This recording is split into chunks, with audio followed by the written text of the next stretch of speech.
अखण्डमण्डलाकारं व्याप्तं येन चराचरं तत्पदं दर्शितं येन तस्मै श्रीगुरुवे नमः। शङ्करं शङ्कराचार्यं केशवं बादरायणं शूद्रभाषकृतौ वन्ते भगवन्तौ पुनः पुनः। ईश्वरो गुरुरात्मेति मूर्तिभेदविभागिनि व्योमवद्यात्मदेहाय दक्षिणामूर्तये நமः. பவித்திர இந்திரியாணி நதிக்கரையில் அமர்ந்து கொண்டு மாவுளி ஞானேஸ்வர் மகாராஜின் பேரர்களால் ஏக்நாத்தி பாகவதம் 4வது சாப்டர் 121வது ஓவி இன்று நாம் காண வேண்டியது. இப்போது அவதார புருஷர்களின் கதை அப்படிங்கிறத சொல்ல ஆரம்பிக்கணும் அப்படின்னு சொல்லிட்டு எடுத்தவொன்னே நாராயணன் அப்படின்றவர் யாரு அப்படின்னு சொல்லிட்டு அந்த தத்துவமாக நரநாராயணன் கதை சொல்லப்பட்டது. அந்த நரநாராயணன் கதையில் காமன், வசந்தன், அப்சரசர்கள் இவங்க எல்லாம் சேர்ந்து நாராயணன் தவத்தை கலைப்பதற்காக முயற்சி செய்து தோல்வியுற்ற நிலையிலே நாராயணன் இவர்களை பார்த்து எந்த விதமான கோபமும் கொள்ளாமல் பணிவோடு அன்போடு உபசரிக்க ஆரம்பிக்கின்றார். இதை பார்த்தவுடன் காமனானவன் பேச ஆரம்பிக்கின்றான். என்னால் அசைக்கப்பட முடியாதவர்கள் எவரும் இல்லை என்று சொல்லி ஈவன் பிரம்மா, விஷ்ணு, சிவன் என் அத்தனை பேருமே நான் துவம்சம் பண்ணியிருக்கேன், நாரதரை கூட துவம்சம் பண்ணியிருக்கேன், என்னால அசைக்க முடியாத ஆள்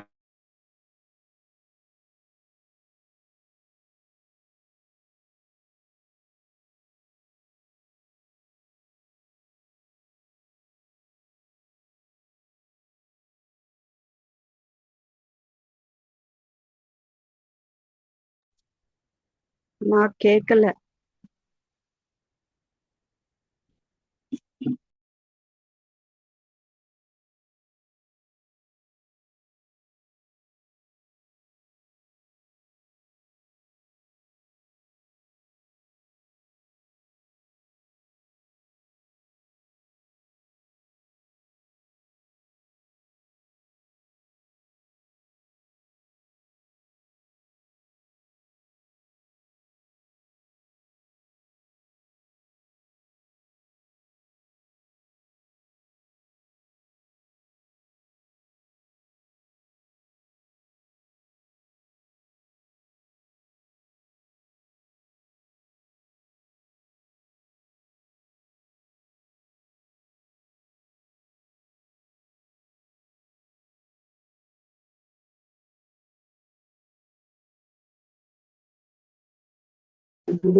சாரி, இடையில இன்டர்நெட் ப்ராப்ளம்.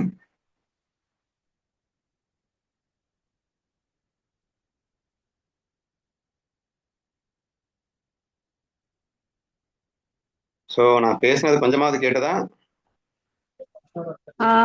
ஆமா, நான் கொஞ்சம் கேட்டது. சோ அந்த காமன் தன்னுடைய தோல்வியை ஒப்புக்கொள்ளணுன்ற அந்த விஷயம் வரை கேட்டீங்களா? இல்ல, அவங்க நாரதரை காமத்துல மூழ்க வைக்கிறதுக்கு முயற்சி பண்ணாங்க. அது வரைக்கும் தான் கேட்டேன். சரி, மியூட் போடாதவங்க போட்டுக்கோங்க. சரி, நெக்ஸ்ட். இப்ப காமன் தன்னுடைய பராக்கிரமத்தை எல்லாம் சொல்லி முடிச்சுட்டு இப்போ இந்த நாராயணரை பார்த்து பேசுகின்றான். என்னுடைய இந்த ஒற்றை ஆற்றலினால் மட்டுமே இந்த உலகமே மோகத்தில் மூழ்கி தவிக்கிறது. தேவர்களாலும் கூட அறிய முடியாதபடி அவர்கள் அனைவரையும் நான் ஒருவனே மிக வேகமாக மயங்க செய்து விடுகிறேன் அப்படின்னு சொல்லி தன்னுடைய ஆற்றலின் மகிமையை எக்ஸ்பிளைன் பண்றான். நான் எப்படி தேவர்களால் கூட அறிய முடியாதபடின்னா நான் எப்படி உள்ள போவேன்றது யாருக்குமே தெரியாது. பொதுவா பாத்தீங்கன்னா யாருமே அடிக்ஷன் தெரிஞ்சு போறது இல்லைங்க. குடிகாரன் ஆகட்டும் அல்லது பெண்ல மோகத்துல எல்லாருமே ரொம்ப தெளிவா இருக்கிற மாதிரியே நினைச்சிட்டு இருப்பாங்க. கடைசியில பார்த்தா அவன் அடிக்ஷன் ஆயிருக்கும் அப்படிங்கறத ஃபுல்லா அடிக்ட் ஆனதுக்கு அப்புறம் தான் தெரியும் எப்படி காமன் உள்ளே நுழைகின்றான் என்று எவருமே அறிய முடியாதபடி இருக்கின்றது அப்படின்னு சொல்றான். அண்ட் சொல்லவே வேணாம், இந்த ஒட்டுமொத்த உலகமும் அவனுடைய பிடியில தான் சிக்கி தவிர்க்கின்றது அப்படிங்கிற விஷயத்தையும் எக்ஸ்பிளைன் பண்றான். இத்தகைய எல்லையற்ற பராக்கிரமம் எனக்கு இருந்தும் பரமமங்கல வடிவமான இறைவனே, உன்னோடு விளையாட வந்த இந்த விளையாட்டில் நாங்கள் உனக்கு மிக தொலைவில் அப்படின்னா தோற்று போய் நின்று கொண்டிருக்கின்றோம். எல்லாரையும் ஆட்டி படைச்ச என்னால உங்களோட விளையாடி ஆட்டி படைக்க முடியல, நான் கண்டிப்பா தோத்து போயிட்டேன் அப்படிங்கிறது தோல்வியை ஒற்றுக்கொள்கிறான்.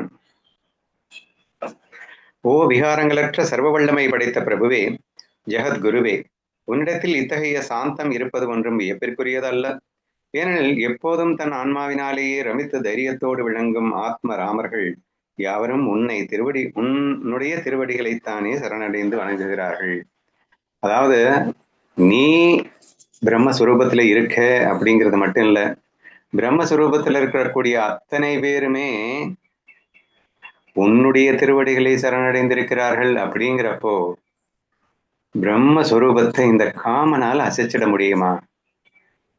அதாவது நம்ம ஏற்கனவே பார்த்திருக்கோம், சொர்க்க சுகங்கிறது பிரம்ம சுகத்துல இருக்கிறவனுக்கு பழைய ஏழைகள் உமி தவிடு தின்று சந்தோஷிப்பது போல என்ற ரேஞ்சுக்கு நம்ம ஞானதேவர் பேசியிருந்ததை நம்ம கேட்டிருக்கோம்.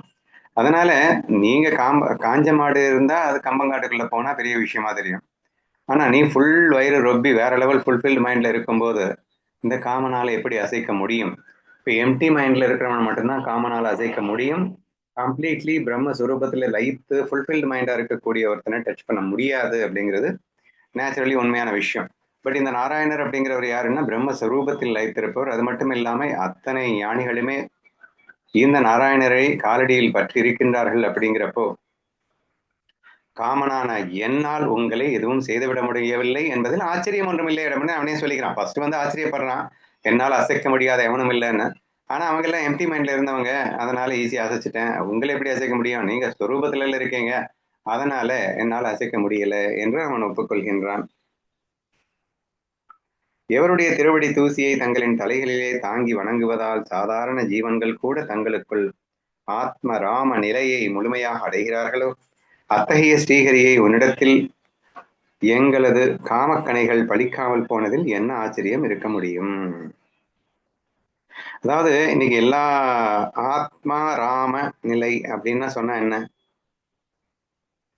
நம்ம எல்லாம் என்ன பண்ணிட்டு இருக்கோம்? பக்தர்கள் என்ன பண்ணிட்டு இருக்காங்க?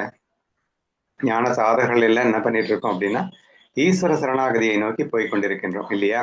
அப்போ முழுமையா அவன்கிட்ட சரணடைஞ்சா மட்டும்தான் நமக்கு நற்கதி அப்படின்னு தெளிவா எல்லாருமே எதை ஃபாலோ பண்றோம்னா ஈஸ்வரனை ஃபாலோ பண்ணிட்டு இருக்கோம். அவரை சரணாகதி பண்ணிட்டு இருக்கோம். சரணாகதின்னு சொல்லும்போது திருவடி தூசின்னு ஈஸியா புரிஞ்சுக்குவாங்க. அவருடைய அந்த திருவடி பற்றி கொண்டால் போதும், அவருடைய தூசியை மேல் பட்டால் போதும், அதை தலைகளிலே தாங்கி வணங்குவதால் இப்ப என்ன ஆகுது? சாதாரண ஜீவன்கள் என்னவாயிடுறாங்க? ஆத்மாராம நிலையை அப்படின்னா ஸ்வரூபத்துக்குள்ள போயிடுறாங்க. சிம்பிளி நீங்க புரிஞ்சுக்க வேண்டியது என்ன, ஈஸ்வரன்ட்ட சரணானான்னு அர்த்தம். அவன் காலடி தூசியை தலைமையில் வைத்துக் கொள்வதுன்னா என்ன அர்த்தம்? கண்ணன்ட்ட சரண்டர் ஆகிறீங்கன்னு அர்த்தம்.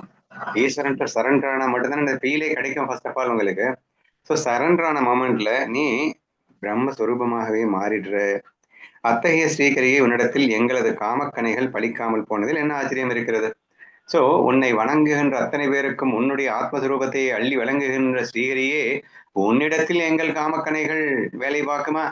சோ வேலை பார்க்கல அப்படிங்கிறதுல பெரிய ஆச்சரியம் ஒண்ணு இல்லப்பா என்றெல்லாம் அந்த காமன் ஸ்ரீஹரியை பார்த்து சொல்லுகின்றான். இந்த விதமாக பகவானை துதித்து பின்னர் அவரது திருவடிகளிலே தங்களின் தூய பக்தியோடு விழுந்து வணங்கினர். அப்போது கருணை கடலான நாராயணர் அவர்களுக்கு எவ்வாறு ஞானமளித்து தேற்றினார் என்பதை கேட்பாயாக அப்படின்னு எல்லாரும் பொத்தனு காலில் விழுந்துட்டாங்க. அதுக்கப்புறம் அவங்களுக்கு எப்படியெல்லாம் ஞானம் கொடுத்தாங்கன்னு நான் சொல்ல போறேன். ஜெகநாதனான நாராயணர் அவர்களை பார்த்து புன்னகைத்து மிகவும் இனிமையாக கூறினார். ஓ தேவர்களே, இதோ எங்களுடைய இந்த வடிவங்களை பாருங்கள். உங்கள் தேவலோகத்திற்கு ஏற்றவாறு உங்களை போன்றே அல்லது உங்களை விடவும் சிறந்த அழகிய பெண்களை உங்களுக்கு நான் தருகிறேன். இதுதான் அந்த கதை. உங்கள் எல்லாருக்கும் தெரியும், தன் தொடையிலிருந்து ஊர்வசியை வரவழைத்தார் என்ற கதை. அந்த கதையை கண்டினியூ ஆகுது. நீங்க கேட்கும்போது ஆட்டோமேட்டிக்கா உங்களுக்கே புரியும். சரியா? அப்போ அந்த ஜெகநாதனான நாராயணர் என்ன பார்க்கிறாரு? புன்னகைத்து இனிமையாக என்ன கூறினாருன்னா, தேவர்களே, எங்களுடைய இந்த வடிவங்களை பாருங்கள். உங்கள் தேவலோகத்திற்கு ஏற்றவாறு உங்களை போன்றே அல்லது உங்களை விடவும் சிறந்த அழகிய பெண்களை உங்களுக்கு நான் தருகிறேன் அப்படின்னு நாராயணர் சொல்றார். நாராயணர் புன்னகைத்து, ஓ மன்மதனே, வசந்தனே, தேவர்களே, கண்களுக்கும் மனதிற்கும் அளவற்ற சுகத்தை தரக்கூடிய எங்களுடைய இந்த முழுமையான வடிவங்களை நீங்கள் நன்றாக பாருங்கள் என்று கூறினார். இந்த எங்களுடைய அப்படின்றதுல வந்து நரநாராயணர் அப்படிங்கிறதுனால அந்த எங்களுடையன்னு வருது அப்படின்றத நம்ம புரிஞ்சுப்போம். கண்களுக்கும் மனதிற்கும் அளவற்ற சுகத்தை தரக்கூடிய முழுமையான வடிவங்களை பாருங்கள். உங்களுக்கு நாங்கள் பல அப்சரஸ் பெண்களின் கூட்டங்களை காட்டுகிறோம். அவர்களை கண்ட மாத்திரத்திலேயே உங்கள் கண்கள் குளிர்ந்து பேரானந்தம் அடையும். உங்கள் சொர்க்க லோகத்தில் கூட அத்தகைய அழகிகளுக்கு இணையானவர்கள் யாரும் வைகுண்டத்திலும் கூட இருக்க முடியாது. ஏண்டா நீங்க என்னமோ பெருசா வந்து அப்சரஸ் அழகிகளை கொண்டு வந்துட்டு எங்களை மயக்கிடலான்னு வந்திருக்கீங்களே, எங்ககிட்ட இருக்கிற அழகிகளை நான் உங்களுக்கு காட்டினேன்னா நீங்க தாண்டா மயங்கி போவீங்க. ஏன்னா உங்க சொர்க்க லோகத்துல கூட அத்தகைய அழகை நீங்க பார்த்திருக்க முடியாது. ஏன் வைகுண்டத்திலேயே கூட பார்த்திருக்க முடியாத அளவுக்கு அப்சரஸ் அழகிகளை நாங்களே தான் வச்சிருக்கோம். என்ன ஆத்ம தத்துவத்தை ஈஸியா புரிஞ்சுக்கலாம். ஏன்னா பிரம்மன் தான் மாயையாவே இருக்கு. இந்த இந்திரன் முதலானோர் எல்லாமே இந்த பிரம்மஸ்வரூபத்தின் ரெஃப்ளெக்ஷன் ஆஃப் மாயா தானே. ஸோ அவங்க மாயை உண்மை நம்பி இருக்கலாம். பட் பிரம்மத்துக்கு தெரியுமே, நான் தான் வந்து இந்திர லோகமாகவே இருக்கின்றேன், சொர்க்க லோகமாகவே இருக்கின்றேன், அப்சரஸ்களாகவே இருக்கின்றேன், எல்லாமே பிரம்மத்துக்கு தெரியாததா? ஸோ அந்த பிரம்மம் என்ன மாயையா, மாயைக்கு அதிஷ்டானமே பிரம்மம் அல்லவா?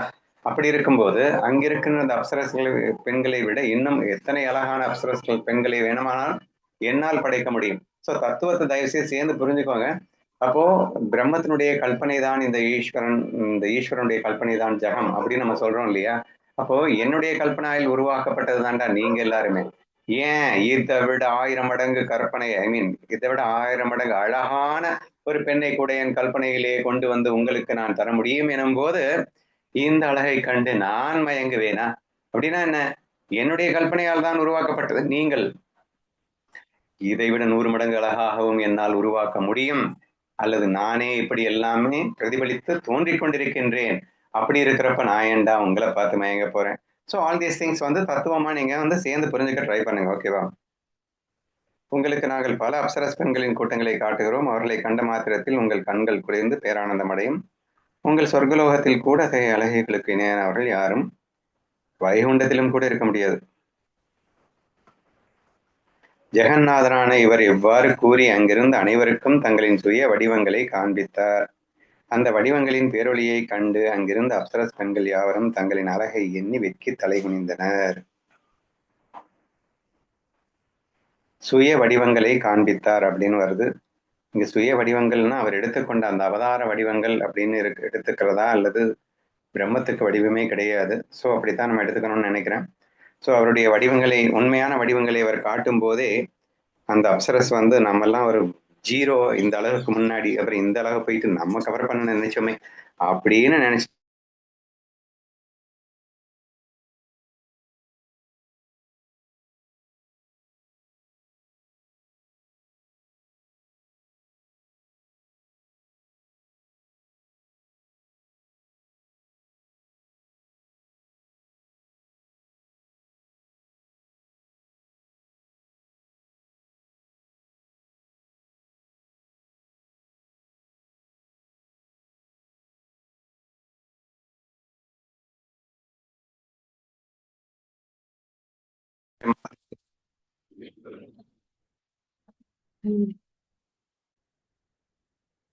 காமன் மற்றும் அப்சரஸ் பெண்களுடைய கேக்குதுல எல்லாருக்கும்? இப்பதான் கேக்குதுண்ணா. சரி சரி சரி, நெட்டு போயிட்டு போயிட்டு வருதுமா.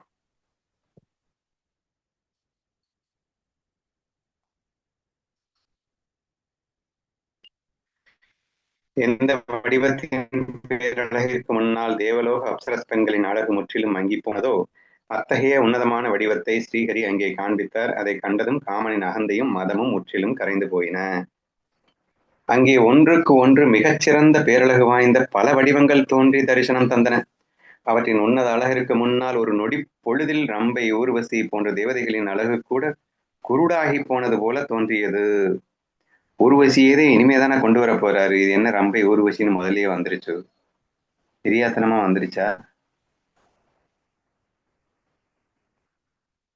प्रभु शूर की एका बोनी एक विशेष देख யாச்சே லாவண்யா புடே ரம்பா ஊர்வசின்னு முதல்ல வந்துருச்சு. சரி, கன்ஃபியூஸ் ஆகுது, பார்க்கலாம். ஹரியின் தரிசனம் எந்த மாதிரி இருக்கு அப்படின்னு சொன்னா, டிஃப்ரெண்டா தன்னுடைய அழகை காட்டுகிறார். அந்த அழகை பார்த்த தேவலோக பெண்கள் எல்லாம் பயங்கரமா வெக்கி தலைகுணுன்ற அளவுக்கு, அதாவது தேவதைகளின் அழகு கூட குருடாகி போனது போல், இருண்டு போனது போல் தோன்றியது அப்படிங்கிற அளவுக்கு வர்ணிச்சிருக்கிறார். ஏன் அப்படின்னா, ஸ்ரீஹரி தன்னுடைய பல வடிவங்களில் தரிசனம் தருகிறாராம். அந்த ஒவ்வொரு வடிவங்களும் அழகில் மிஞ்சியதாக இருப்பதை கண்டு ரம்பை ஊர்வசி போன்றவர்கள் மிரண்டு போனார்கள் அப்படின்னு எடுத்துப்போம். விபுவான நரநாராயணர் இவ்வாறு கூறிவிட்டு தங்களுக்கு அங்கே பணிவிடைகள் செய்து கொண்டிருந்த பெண்களின் ஆச்சரியமான விசித்திரமான அழகிய வடிவங்களை அவர்களுக்கு காண்பித்தார். ஓ, சரி சரி சரி. இந்த நரநாராயணர்களுக்கு அடிமைகளாக இருக்கின்ற பெண்கள் தான் பெண்களின் ஆச்சரியமான விசித்திரமான அழகிய வடிவங்களை அவர்களுக்கு காண்பித்திருக்கிறார்கள். சரியா?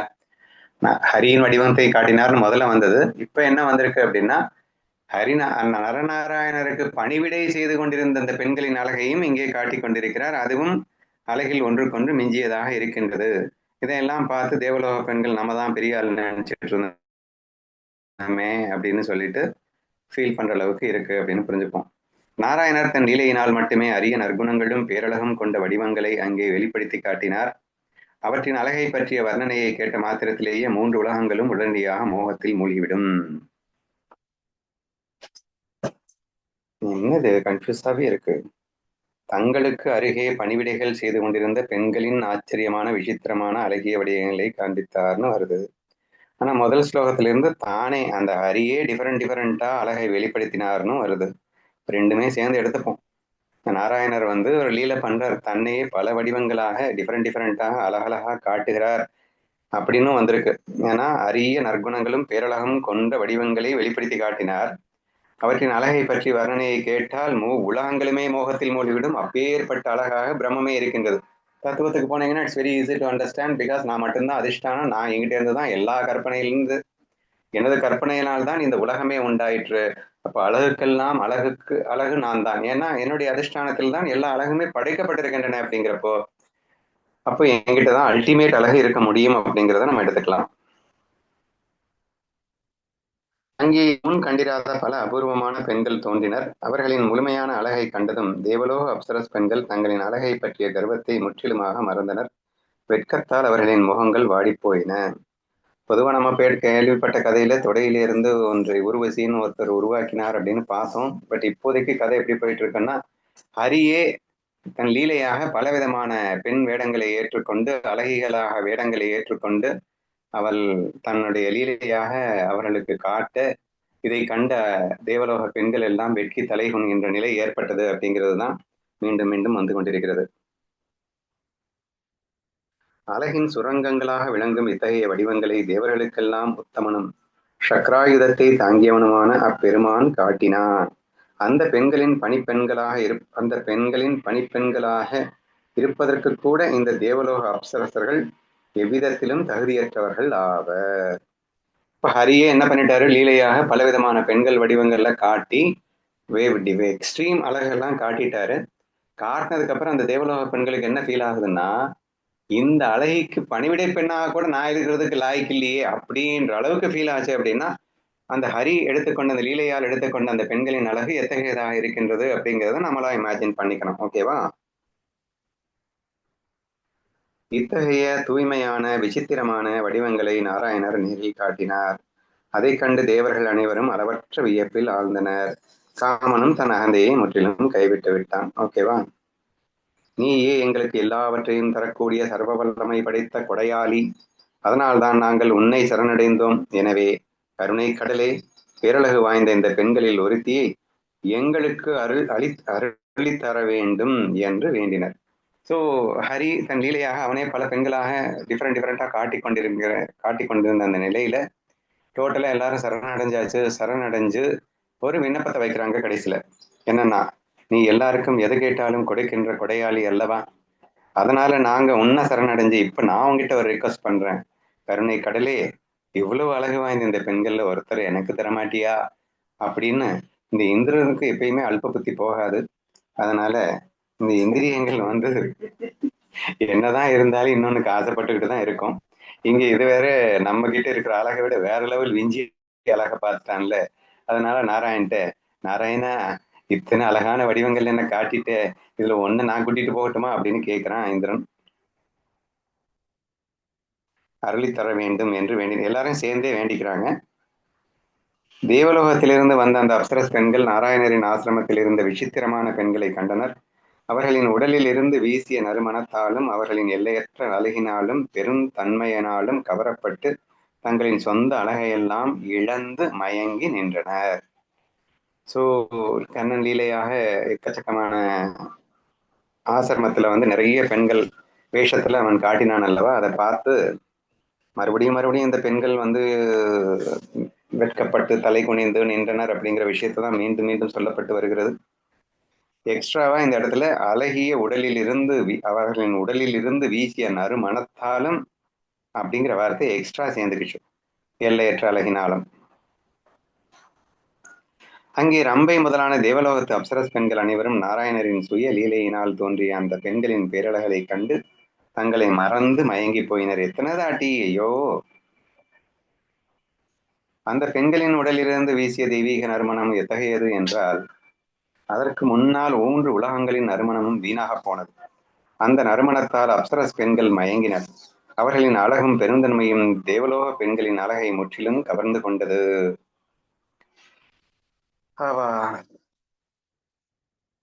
அந்த பெண்களின் அழகோடு ஒப்பிட்டு தங்களின் அழகை பார்த்த போது தங்களுக்குள் எந்த அழகும் இருப்பதாக அந்த அப்சரஸ் பெண்களுக்கு தோன்றவில்லை.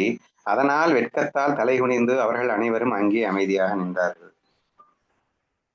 எத்தனை தடவைப்பா நான் படிக்கிறது?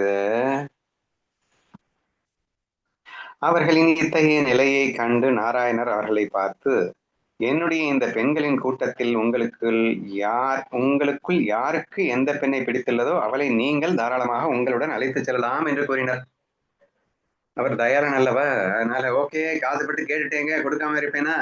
யாருக்கு யாரை பிடிக்கிறதோ அவங்களை நீங்க தாராளமா கூட்டிட்டு போங்களேன் என்று கண்ணனும் சொல்லிவிட்டான். நாராயணர் சொல்லிவிட்டார். உலக உயிர்களுக்கெல்லாம் தந்தையாகவும் அகில உலகிற்கும் ஈஸ்வரனாகவும் விளங்கும் அந்த பரம்பொருள் கல்பதற்கெல்லாம் கல்பதருவாக விளங்குபவர், கேட்பதை தரும் மரம். மன்னா, அவரிடத்தில் இத்தகைய எல்லையற்ற கொடைத்தன்மை இருப்பது ஒன்றும் வியப்பிற்குரியதல்ல. இன்னும் நான் தானே எல்லாமே இருக்கேன், எனக்கு தானே நான் கொடுத்துக்க போறேன், இதுல என்ன கொடுக்கறதுக்கு பெரிய விஷயம் இருக்கு என்று அதனால வியப்பிற்கு ஒன்றும் இல்லை அப்படின்னு சொல்லி 140 முடியுது.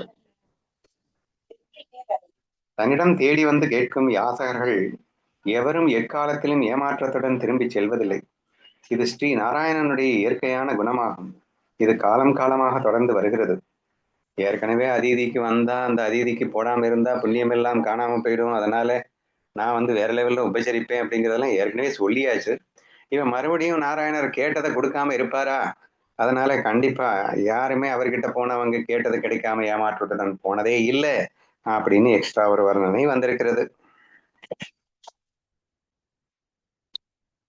நாராயணர் தேவர்களிடம் கூறினார், என்னால் சமர்ப்பிக்கப்படும் இந்த பெண்களில் உங்களுக்குள் மிகச்சிறந்தவளாக விளங்கும் இவளை நீங்கள் ஏற்றுக்கொள்ளுங்கள். இவள் தன் பேரழகினால் லக்ஷ்மி தேவியின் அழகையே வென்று உங்கள் சொர்க்கலோகத்திற்கே ஒரு சிறந்த ஆபரணமாக விளங்குவார்.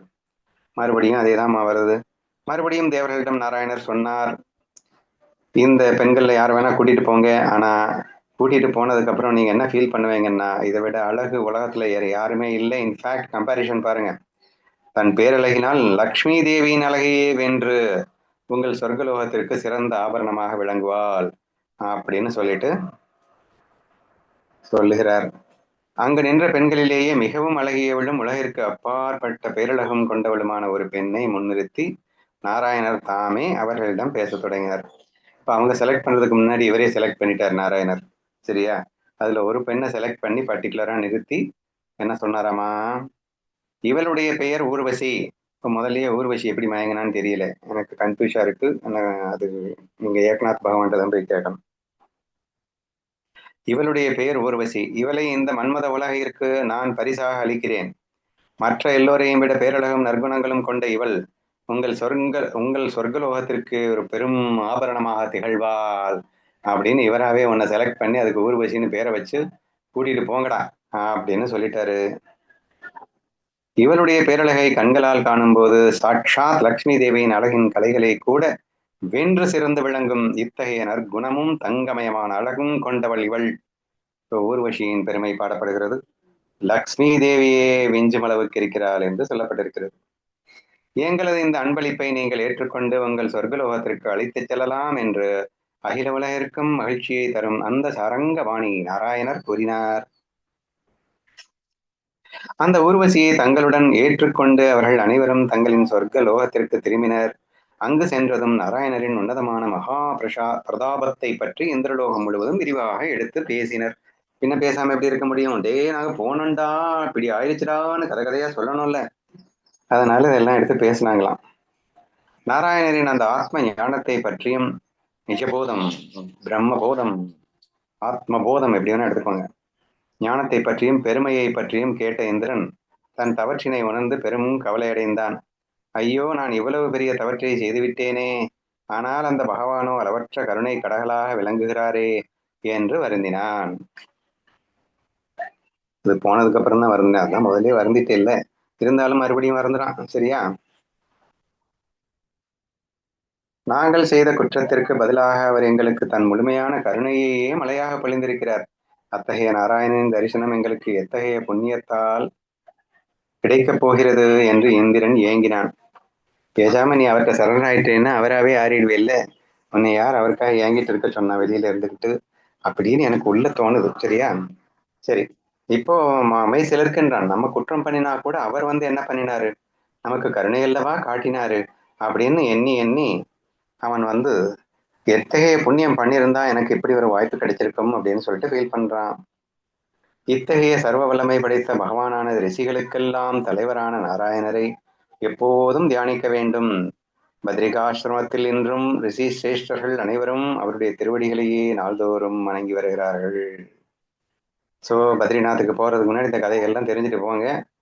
போனீங்கன்னா அங்கே இன்னைக்கும் ரிஷி முனிவர்கள்லாம் அவனை வணங்கி கொண்டே இருக்கிறார்களாம். நாமளும் போய் வணங்கலாம். எவருடைய திருவடிகளில் பக்தர்கள் எப்போதும் தங்களை அர்ப்பணித்து லீனமாக இருக்கிறார்களோ, எவரை நினைத்த மாத்திரத்திலேயே மனிதனின் மனம் தூய்மையடைகிறதோ அவரே அந்த நாராயண அவதாரம் ஆவார். மன்னர் பெருமானே, இதை உனக்கு நான் விவரித்து கூறிக்கொண்டிருக்கிறேன், கேட்பாயாக. நாராயணரை பத்தி சொல்லிட்டான்.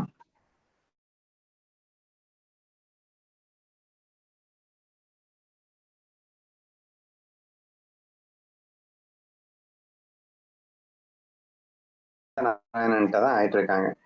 நினைச்சாலே போதும், ஆட்டோமேட்டிக்கா நம்ம மைண்ட் எல்லாம் பியூரிஃபை ஆயிடும். சச் கிரேட் நாராயணர். அவரை பற்றிய விஷயத்தை உனக்கு எலாபரேட்டா சொல்லிட்டு இருக்கேன் அப்படிங்கிறாரு. அவர்கள் அனைவரும் தேவாதி தேவனான நாராயணரை தலைவணங்கி நமஸ்கரித்து அவருடைய திருவருளை பெற்றுக்கொண்டு தேவலோகம் திரும்பினர். இதெல்லாம் போயிட்டீங்களப்பா, அப்பவே போயிட்டு அங்க போயிட்டு கூட வருந்திட்டே இல்ல. பின்னர் இந்திரனிடம் அந்த ஆச்சரியமான வரலாற்றை கூறினர். அதை கேட்டு அகில உலகமே வியப்பில் ஆழ்ந்தது. ஐயா, இவர் வரலையா, இவர் அனுப்பிச்சு வச்சத கூட்டம் தான் வந்ததோ?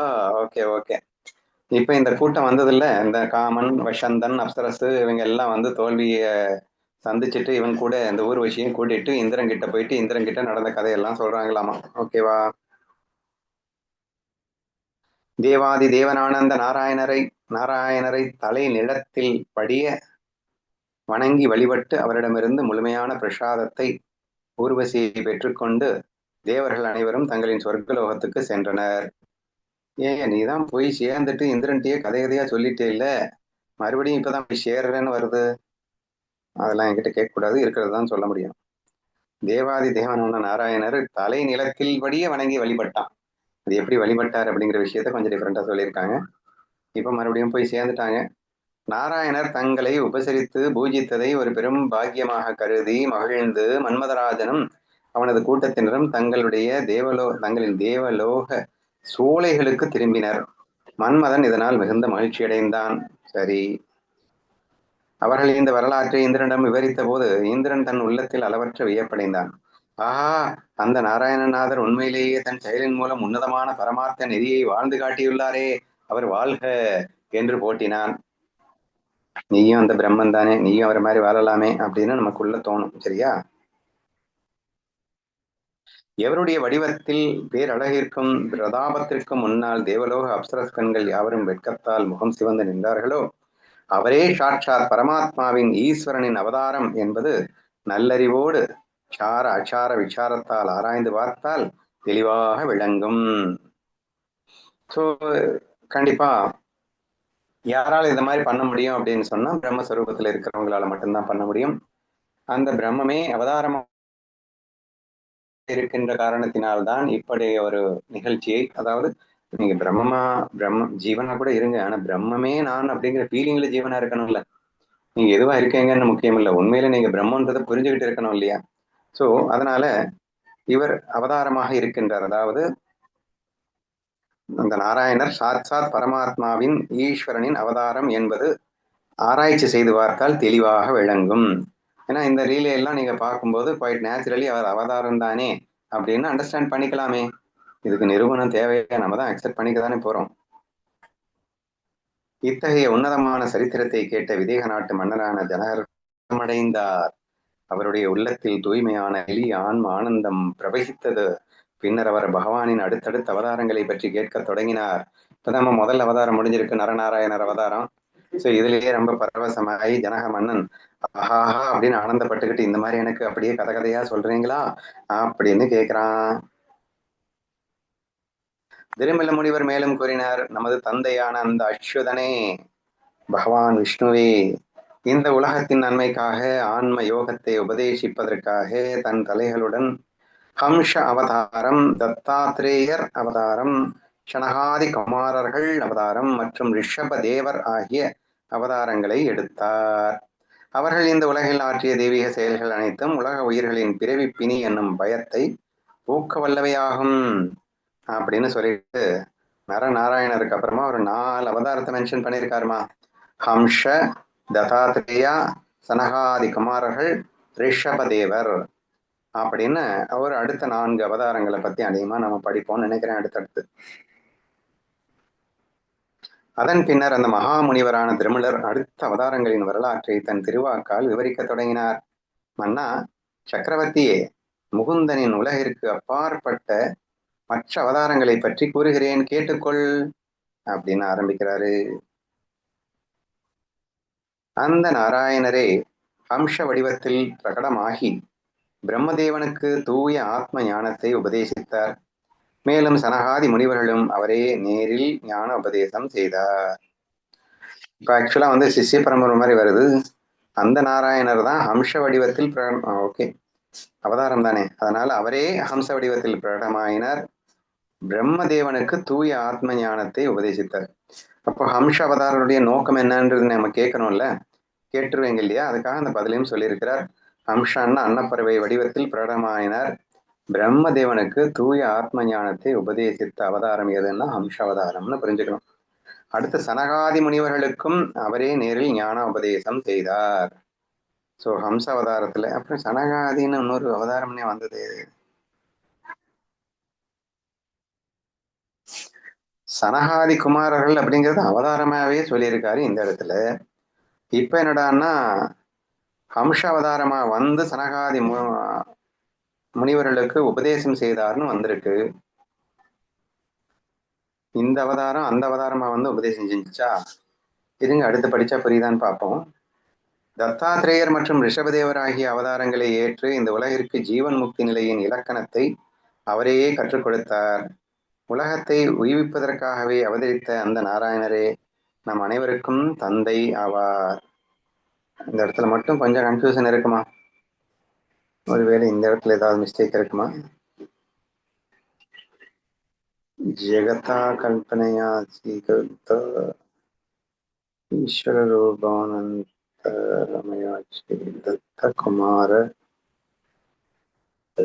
दत्तकुमार श्रेष्ठ्यो भगवानो विधाना.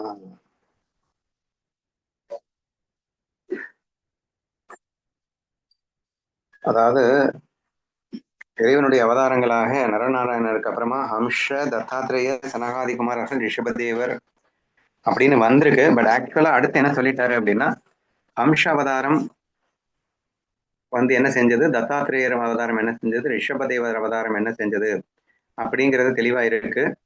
சனகாதி குமாரர்கள் அப்படிங்கிறது ஹம்ஷா அவதாரம் எடுத்து சனகாதி குமாரர்களுக்கு உபதேசம் செய்ததாக அடுத்த ஸ்லோகத்துல சொல்லியிருக்காரு. சரியா?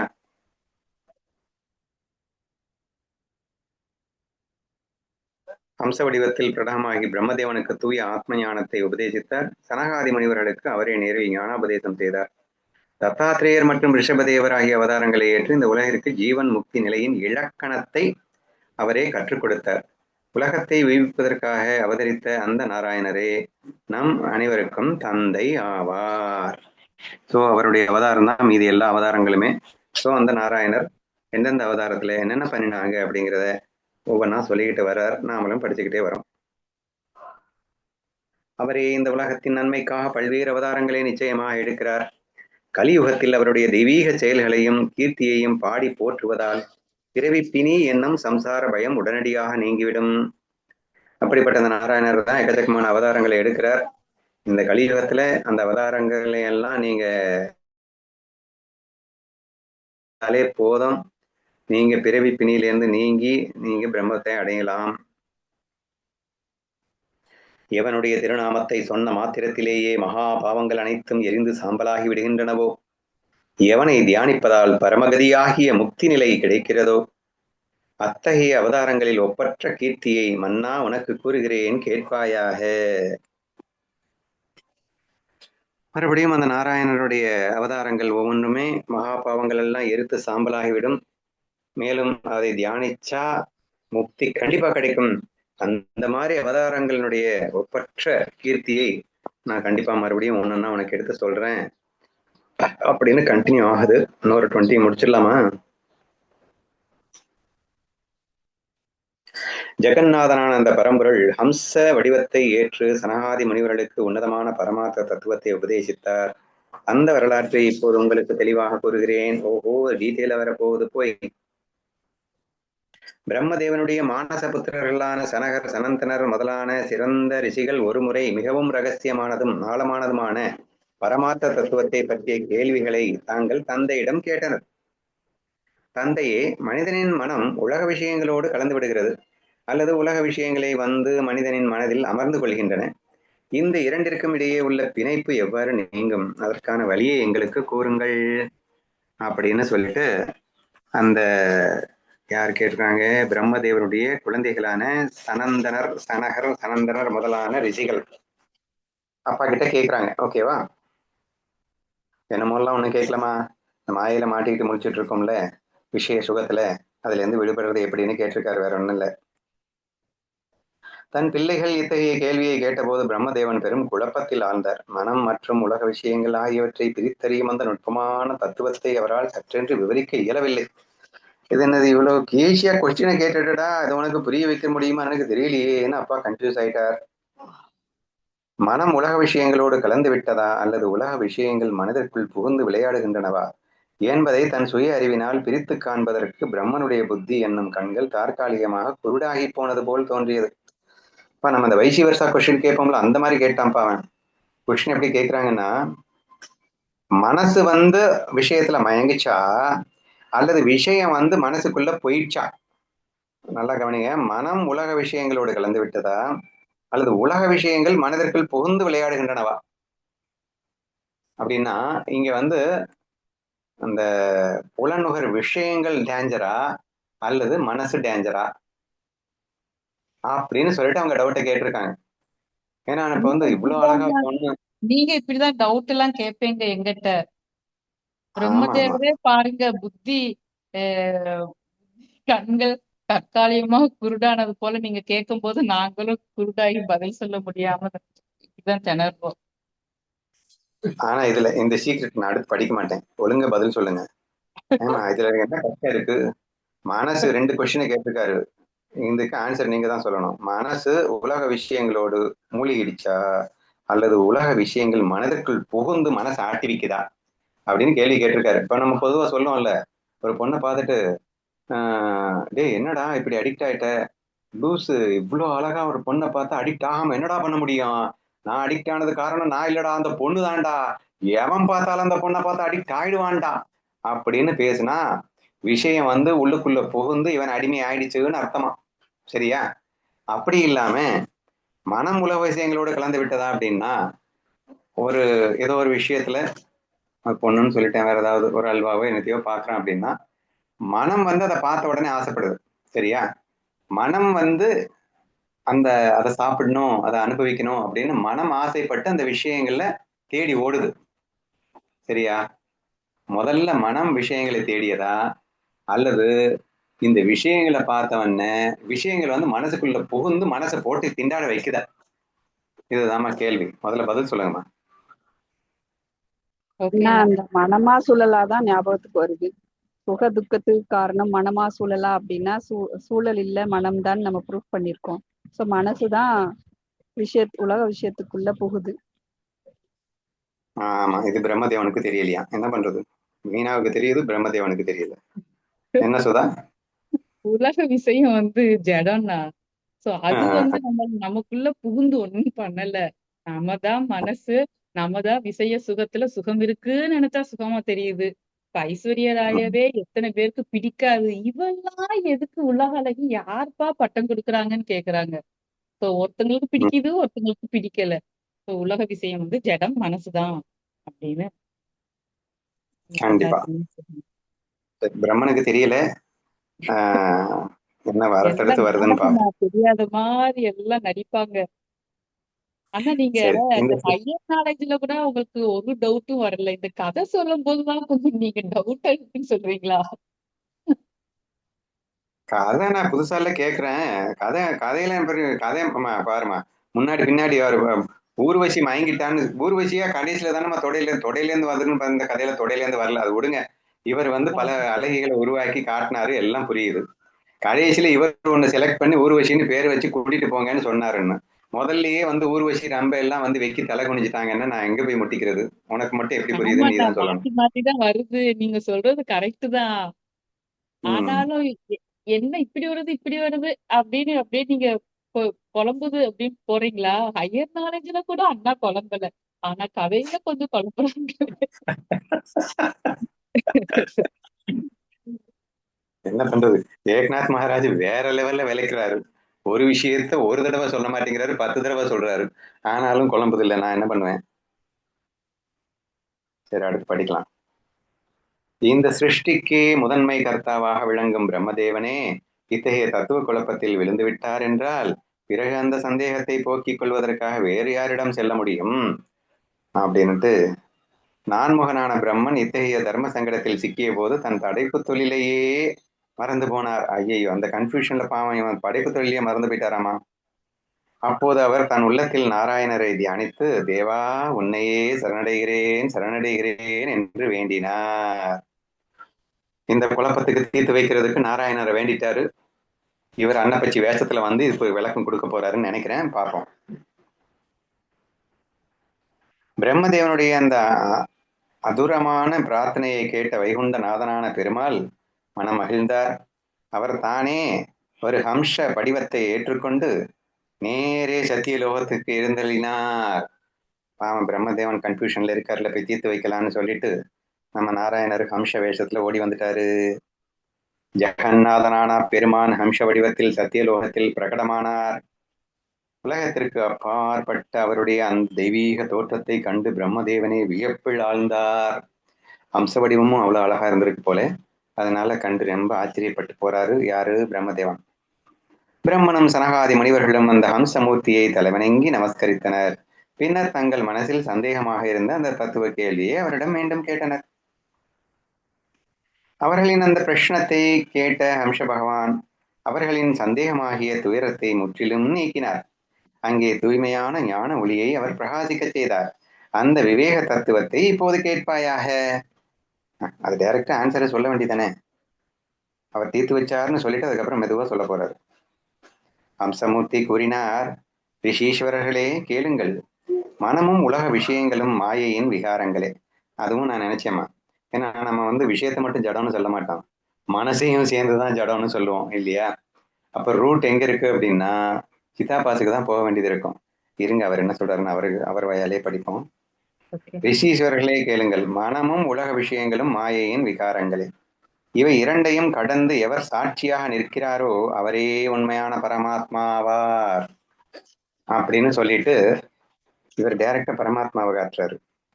ஏப்பா எதுல மயங்கிச்சுன்னு அவன் கேள்வி கேட்டா நீ என்னது பரம தத்துவத்தை சொல்லிட்டு இருக்க? இருங்க பாப்போம். ரெண்டுமே மாயை அப்படின்னு முடிச்சிட்டு இந்த ரெண்டுக்கும் சாட்சியா இருக்கிறது தான் பரமாத்மா அப்படின்னு சொல்லிட்டாரு. அது சரி, அவங்க கேட்ட கேள்விக்குள்ள பதில் சொல்லணும். இந்த ஆன்சரை நான் தப்பு சொல்லல, கேட்ட கேள்விக்கு பதில் வரதான்னு பாப்பேன் இரு. மனம் என்பது முக்குணங்களின் வடிவம். முக்குணங்கள் இருக்கும் இடத்தில் மனம் இருப்பது இயல்பு. இவை இரண்டும் மூல பிரகிருதியின் தூய்மையான பகுதிகளே தவிர பிறப்பற்ற ஆத்மாவிற்கு இவற்றோடு எவ்வித தொடர்பும் இல்லை. டைரக்டா தத்துவத்தோட லிங்க் பண்ணி பேசிட்டு இருக்காரு, ஒன்றும் பிரச்சனை இல்லை. ஸோ மனம்னா என்ன அப்படிங்கறத எக்ஸ்பிளனேஷன் கொடுத்துட்டு முக்குணங்கள் வடிவமாக இருக்கின்றது அப்படின்றது சொல்லிட்டு, இது மாயையினால், அதாவது மனம்ங்கிறது ஒரு மாயை அல்லவா, பிரகிருதினா நீங்க மாயைன்னு புரிஞ்சுக்கணும். ஓகேவா? இவை இரண்டும் முக்குணங்கள் இருக்கும் இடத்தில் மனம் இருப்பது இயல்பு. இவை இரண்டும் மூல பிரகிருதியின் தூய்மையான பகுதிகளே தவிர பிறப்பற்ற ஆத்மாவிற்கு இவற்றோடு, இங்க இவ்விரண்டும்னு சொல்றது புலன்நுகர் விஷயங்களும் சரி மனமும் சரி ரெண்டுமே மாயாதான் இல்லையா? ஸோ இதுக்கும் அந்த பிறப்பற்ற ஆத்மாவிற்கும் எந்த விதமான சம்பந்தமும் இல்லை அப்படிங்கிற எக்ஸ்பிளனேஷனோட ஸ்டார்ட் ஆகுது. மேபி விளக்கம் தெளிவாக வரலாம், பார்க்கலாம். முக்குணங்களும் மனமும் மாயையின் விளையாட்டுக்கள். இவை ஆத்மாவை எந்த விதத்திலும் பாதிக்கவோ தீண்டவோ முடியாது. இதையெல்லாம் தன் சுய லீலையாக பார்த்து உணர்கிறானோ அவனே ஜீவன் முக்தன் என்று அறியப்பட வேண்டும். ஒரு டைரக்டா சிம்பிளாவே எக்ஸ்பிளைன் பண்ணி முடிச்சிட்டாருமா. நான் ஏன் மயங்கி கிடக்கிறேன் அப்படிங்கிற மாதிரி, மனசு வந்து விஷயத்துல மயங்கிச்சா, விஷயம் வந்து மனசை ஆட்டி படிக்குதா அப்படிங்கிறது தான் அவங்க கேட்ட கொஸ்டின். ஆக்சுவலா இவர் டைரக்டா எப்படி ஆன்சர் சொல்றாரு அப்படின்னு சொன்னா, டே இந்த மனசும் சரி இந்த விஷயங்களும் சரி ரெண்டுமே வந்து மாயடா, ரெண்டுமே வந்து ஒரு ஜடம்னு சொல்லலாம். இதற்கு சாட்சியா இருக்கின்ற ஒரு வஸ்து இருக்கு இல்லையா, அதுதான் வந்து சத்தியம், அதுதான் உண்மை. நீ இப்ப எங்க உட்காந்து குழம்பிட்டு இருக்க அப்படின்னா, அந்த சத்திய வஸ்துவை மறந்து விட்டு மாயையில சிக்கிட்டதுனால இந்த விஷயம் வந்து என்ன ஆட்டி படிக்குதா, மனசுல வந்து அது போட்டுச்சா அப்படின்னு போட்டு கன்ஃபியூஸ் ஆயிட்டு இருக்க. நீ கன்ஃபியூஸ் ஆகாத. இது ஃபர்ஸ்ட் மாயையா பார்த்துட்டேன்னா ஆட்டோமேட்டிக்காவே இது இதை போட்டு ஒன்றும் செய்ய போறது இல்லை, அது இதை போட்டு ஒன்றும் செய்ய போறது இல்லை. நீ மாயையே இல்லை, நீ யாருன்றதை நீ புரிஞ்சுப்ப. சரியா? சோ இதுதான் தத்துவம். டைரக்டா இப்படி புரிஞ்சுக்கோங்க. கேள்விக்கு நேரடியான பதில் சொல்லாமல் ஆத்ம தத்துவத்தின் வழியாக இந்த கேள்விக்கு பதிலளிக்கப்படுகிறதுன்னு நீங்க புரிஞ்சுக்கிட்டீங்கன்னா கன்ஃபியூஷனே ஆகாது. ஸோ கேள்வி விஷயம் மனசை பாழாக்குதா, மனசு விஷயத்துல விழுந்து தவிக்குதா அப்படின்னு கேட்கிற கேள்விக்கு இந்த ரெண்டுமே மாயான்னு புரிஞ்சுக்கிட்டேன்னா நீ அதற்கு அதிஷ்டானம்னு உனக்கு தோணிடும், அதற்கு சாட்சின்னு உனக்கு தோணும். எப்ப அப்படி தோணிடுச்சோ இந்த மாயா வந்து ஒண்ணுமே பண்ண முடியாதுன்றது புரியும். இந்த முக்குணங்களான அந்த மாயை இந்த, ஏன்னா அது வந்து என்ன ஆட்டி படிக்குது, இது வந்து அண்ணா ஆட்டி படிக்குதுன்னு அவன் கேட்கிறான்.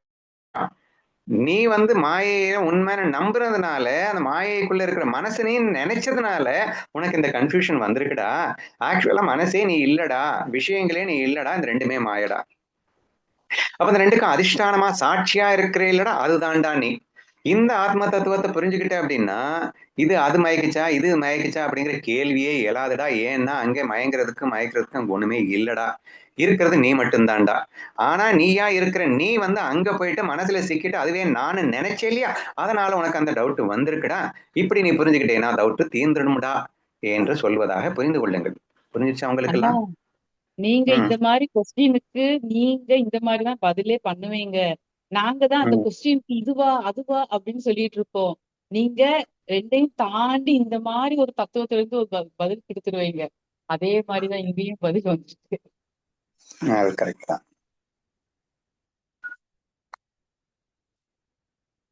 முக்குணங்களும் மனமும் மாயையின் விளையாட்டுக்கள் தான். இவை ஆத்மாவை எந்த விதத்திலும் பாதிக்கவோ தீண்டவோ முடியாது. இதையெல்லாம் தன் சுய லீலையாக பார்த்து எவன் உணர்கிறானோ அவனே ஜீவன் முக்தன் என்று அறியப்பட வேண்டும்னு ஃபுல் தத்துவத்தையும் சொல்லி முடிச்சிட்டாரு.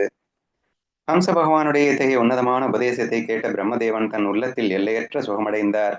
ரிஷீஸ்வரர்களின் சந்தேகங்களும் அங்கே தத்துவார்த்தமாக முற்றிலும் நிவர்த்தியாயின. இப்படி இல்லை இருக்கணும். இப்படி ஒரு வரியில சொன்னா நமக்கு புரிஞ்சிருச்சுன்னா எவ்வளவு நல்லா இருந்திருக்கும். பிரம்மனுக்கும் அவனுக்கும் இந்த கன்ஃபியூஷன் வருது, ஆனா அடுத்த செகண்ட்ல தீர்ந்து போயிடுச்சு. பாத்தீங்களா?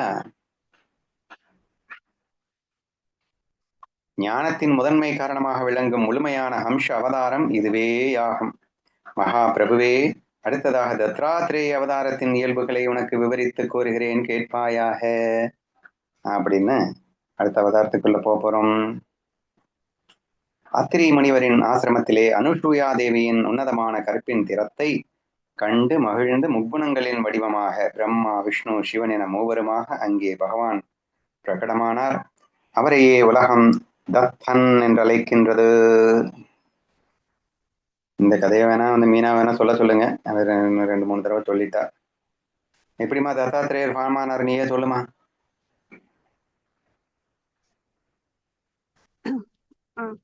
என்னன்னா தத்தாத்திரேயரு எப்படி ஆனாருன்னு கேக்குறீங்களா? எப்படி ஃபார்மானாருன்னு தெரியும்ல உனக்கு, சொல்லு. ஆமா ஆமா ஆமா அதான் இந்த பிரம்மா, விஷ்ணு, மகேஸ்வரனுடைய மனைவிகள் 3 பேர், சரஸ்வதி, அந்த சக்தி தேவி, இன்னொருத்தி யாரு, லக்ஷ்மியா, லக்ஷ்மி. 3 பேருக்குள்ள ஒரு இது, நம்மளை காட்டிலும் பத்தினி யாராவது இருக்க போறாங்களா, ஏதோ அனசூயை பதிவிரதா பக்தியில இருக்காளாமே, நம்ம அப்போ இல்லையா அப்படின்னு சொல்லி சண்டை போட்டுப்பாங்க. இது நம்ம சோதிச்சே ஆகணும், நமக்கு இந்த பெருமை எல்லாம் கிடைக்காம அவளுக்கு கிடைச்சிட்டு இருக்கு, நம்மளை பத்தி என்ன நினைச்சிட்டு இருக்காங்க அப்படின்னு சொல்லி இந்த 3 பேரையும் அனுப்புவா. பிரம்மா, விஷ்ணு, சிவனையும் அனுப்பி லீலை பண்ணுவோன்னு சொல்லி அனுப்புவா. அப்போ இவங்க இந்த ஆசிரமத்துக்கு அனசூயைய பார்ப்பாங்க. அனசூயைய முழுமையா நான் பார்க்கணும் அப்படின்னு சொல்லி அவகிட்டயே கேட்பாங்க. அப்போ அனசூயை அதுக்கு பதட்டம் அடையாம அத்ரி மகரிஷிட்ட போய் இந்த மாதிரி கேக்குறாங்கன்னு சொன்னதுமே அவர் முழுமையா பார்க்கணும்னு மொட்டைக்கட்டையா சொன்ன அர்த்தம்.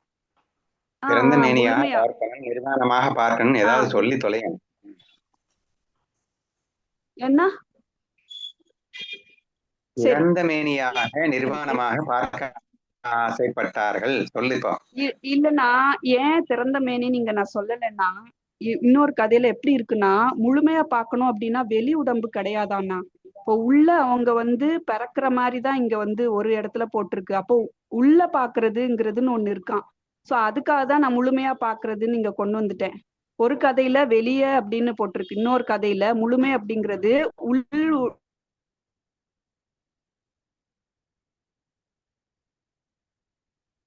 உள்ளுடலையும் அப்படின்னு போட்டிருக்கு. அது இயங்குறோம் அப்படின்லாம் ஒண்ணு இருக்குண்ணா. அதனாலதான் இன்னைக்கு நான் இப்படி சொல்லிட்டேன். சரி, கண்டினியூ பண்ணு. இங்க இப்படி கேட்டதும் அந்த கமண்டலத்துல இருக்கக்கூடியத கொண்டு போய் அவங்க மேல தெளிச்சேன்னா அவங்க குழந்தையா மாறிடுவாங்க அப்படின்னு சொல்லி அவரு சொல்லிடுவாரு. அதே மாதிரி இவ பண்ணிடுவா. இவளும் சனபானத்துல பால் கொடுக்குற மாதிரி குழந்தையாவே ஏத்துக்கிட்டு வளர்த்துட்டு வருவா. அன்புக்கு இவங்க அடிமையாயிருவாங்க 3 பேருமே. அப்படி இங்கேயே தங்கிருவாங்க, போறதுக்கு மனசே வராது, மறந்துடும் கூட. இந்த அன்புக்கு அந்த 3 மனைவிகளை மறந்து இங்கேயேதான் இருப்பாங்க, தூங்கிட்டு இருப்பாங்க. போனவங்க இன்னும் காணுமேன்னு சொல்லி கிளம்பி இங்க பார்க்கும்போது இருக்க மாட்டாங்க. அனசூயை கிட்ட இந்த மாதிரி அனுப்பினோம், நாங்க பண்ணது தப்புதான், மன்னிச்சுக்கோ அப்படின்னு எங்களுடைய கணவர்கள் எங்க அப்படின்னு கேட்கும்போது 3 பேரும் இந்த தொட்டில்ல படுத்திருக்காங்க, கூட்டிட்டு போ அப்படின்னு சொல்லிடுவா. அப்போ இப்படி இருந்தா நாங்க எப்படி கூட்டிட்டு போறது, எங்களுக்கு அந்த மாதிரி அந்த வடிவத்திலேயே வேணும்னு சொல்லும்போது உடனே இவ இந்த அளவுக்கு கீழே இறங்கி பேசுறாங்கன்னு சொல்லி அத்ரி மகரிஷி கிட்ட போய் கேட்டதும் அத்ரி மகரிஷி திரும்பவும் அந்த குழந்தைங்களை தண்ணி தொளிச்சு எழுப்பி அனுப்பி வைப்பாரு. ஆனா அந்த 3 பேருமே ஒரு உடல் 3 தலையா இருக்கிறது தான் தத்தாத்திரேயர். அதுதான் இவர் ஏக்நாத் மகாராஜோடைய குருவான ஜனார்த்தன மகாராஜோடைய குரு இந்த தத்தாத்திரேயரா வருவாரு. இதுதான் தத்தாத்திரேயருக்கு 3 தலை இருக்கும். பிரம்மா, விஷ்ணு, சிவன் மூவருமாக இணைந்து பிரகடமான ஒரு அவதாரத்திற்கு தத்தன் என்று பெயர், தத்தாத்திரேயர் என்று பெயர் என்று புரிந்து கொள்ளுங்கள். ஓகேவா? அவரே அத்வைத ஆனந்தத்தின் நேரடி வடிவம், அவதூத வேடம் தரித்து தன் லீலைகளை புரிகிறார். அவருடைய தரிசனத்தை பெற்ற மாத்திரத்திலேயே அஜ்ஞானத்தால் உண்டான மோக வலைகள் அனைத்தும் உடனடியாக எரிந்து சாம்பலாகிவிடும். அவ்வளவு பவர்ஃபுல்லான ஒரு விஷயமாக தத்தாத்திரேயர் அப்படிங்கிறவர் அவதாரம் எடுத்திருக்கிறார். ஓகேவா? யது மகாராஜாவிற்கு 24 குமாரர்களிடமிருந்து தான் கற்ற தூய்மையான ஞானத்தை உபதேசித்து அவனது அஞ்ஞானத்தை, துயரத்தை நீக்கிய அந்த உலகிற்கு அப்பாற்பட்ட அவதாரமே தத்தாத்திரேய அவதாரம். ஹம்ச வடிவத்துல வந்து பிரம்மனுக்கும் சனாகாதி முனிவர்களுக்கும் ஞானத்தை கொடுத்தாங்க இல்லையா? இப்ப தத்தாத்திரேயர் யாருக்கு கொடுத்திருக்காரு அப்படின்னா, யது மகாராஜாவிற்கு 24 குமாரர்களிடமிருந்தும். ஆனா குருமார்கள் அப்படின்னு இருக்கு. ஓ, அப்படின்னா இந்த தத்தாத்திரேயருக்கே குருகளா இவங்கெல்லாம்? எது எது மகாராஜா மகாராஜாவிற்கு வந்து 24 24 குருமார்கள்ட்ட. ஓகே ஓகே, புரிஞ்சிருச்சு. தத்தாத்திரேயருக்கு எத்தனை குருக்கள்னு கேட்டா 24 குருக்கள்னு சொல்லுவாங்க. எறும்புல இருந்து ஆரம்பிச்சு, பாம்புல இருந்து ஆரம்பிச்சு எக்கச்சக்கமான விஷயங்கள் நீங்க கேள்விப்பட்டிருப்பீங்க. அது ஒரு தனி கதை. பொதுவா தத்தாத்திரேயர்கிட்ட எத்தனை குரு அப்படின்னு கேட்டா, அவர் உலக விஷயங்கள் எல்லாவற்றிலும் இருந்தும் தான் ஒன்றை கற்றுக்கொள்ள முடியும் என்ற ஒரு அடிப்படையில எல்லாரையுமே குருவாக ஏற்றுக்கொண்டு, அதுல ஒரு 24 பர்டிகுலரா மென்ஷன் பண்ணி சொல்றது உண்டு. சோ அத்தனை குருக்களிடமிருந்தும் தான் ஞானத்தை கற்றுக்கொண்டேன் அப்படின்னு தத்தாத்திரேயர் சொல்வார். தத்தாத்திரேயர்கிட்ட போயிட்டு உங்களுக்கு குரு யாருன்னு கேட்டா அவர் இந்த 24 பேரை காட்டுவாங்க. சரியா? இப்போ உதாரணத்துக்கு ஒண்ணு மட்டும் நான் சொல்றேன், எனக்கு நிறைய ஞாபகம் இல்லை. பாம்பிடம் இருந்து எதை கற்றேன் அப்படின்னு சொன்னா, பாம்புக்கு வீடு கட்டெல்லாம் தெரியாது. சரியா? இந்த எறும்பு வந்து புத்த கட்டி வச்சிருக்கோம்.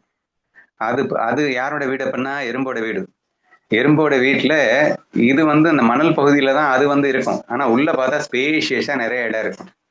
அட போங்கடா, எனக்காக நீங்க கட்டி வச்சிருக்கீங்க, நம்மால உள்ள போய் சேஃபா தூங்கிடுவாரு. சரியா? அந்த மாதிரி பொதுவா இந்த சத்திரமோ மடமோ எங்கேயோ எத்தனையோ பேர் கட்டி வச்சிருக்கான்ல, எனக்குன்னு தனி வீடு வேணும்னு அவசியமே இல்லை, 4 பேர் கட்டி வச்சிருக்கான், அங்க போயிட்டு தூங்கிட்டு நான் பாட்டுக்கு போயிடுவேன் என்று சொல்லி எனக்கென்று ஒரு வீடு அப்படிங்கிறது தேவையில்லை என்பதை கற்றுக்கொண்டவன் யார்? கற்றுக்கொண்டது நான் பாம்பிடத்தில் கற்றுக்கொண்டேன் அப்படின்னு சொல்லுவார். ஸோ இந்த மாதிரி ஒரு 23 கதை இருக்கு. ஸோ இந்த மாதிரி நிறைய விஷயங்களை கற்றுக்கொண்டு தான் ஞானி ஆனார் அப்படிங்கிறது அந்த தத்தாத்திரேயருக்கு உங்க குரு யாருன்னு கேட்டு அவர் சொல்ற கதை. சரியா? இப்போ நான் இதை படிச்சா உங்களுக்கு புரியும். தத்தாத்திரேயர் யாருக்கு உபதேசம் பண்ணினார் அப்படின்னா, எது மகாராஜா அப்படிங்கிறவருக்கு உபதேசம் பண்ணியிருக்காரு. சரியா? இங்க எந்த ஞானத்தை? தான் 24 குருக்களிடமும் கற்றுக்கொண்ட அந்த ஞானத்தை, என்ன வேற என்னமோ ஞானம் எல்லாம் இல்லை, பிரம்ம ஞானம் தான் எல்லாம். அந்த ஞானத்தை எது மகாராஜாவிற்கு இவர் கற்றுக் கொடுத்திருக்கிறார். சரியா? கற்றுக் கொடுத்து அவனது அஞ்ஞான துயரத்தை நீக்கி அந்த உலகிற்கு அப்பாற்பட்ட அவதாரமே தத்தாத்திரேய அவதாரம் ஆகும் அப்படின்னு புரிஞ்சுப்போம். எவருடைய திருவடிகளை மனதில் தியானித்த மாத்திரத்திலேயே அஷ்ட ஐஸ்வர்யங்களும் சகல சித்திகளும் கைவரப்பெறுமோ, அத்தகைய தத்தாத்திரேயரின் ஒப்பற்ற கீர்த்தியானது புராணங்களிலும் சாஸ்திரங்களிலும் விரிவாக வர்ணிக்கப்பட்டுள்ளது. ஓகே, அவ்வளவுதான் எடுத்து வச்சிருக்கேன். இன்னைக்கு நிறைய 60 ஓவி வரைக்கும் பார்த்தோம்.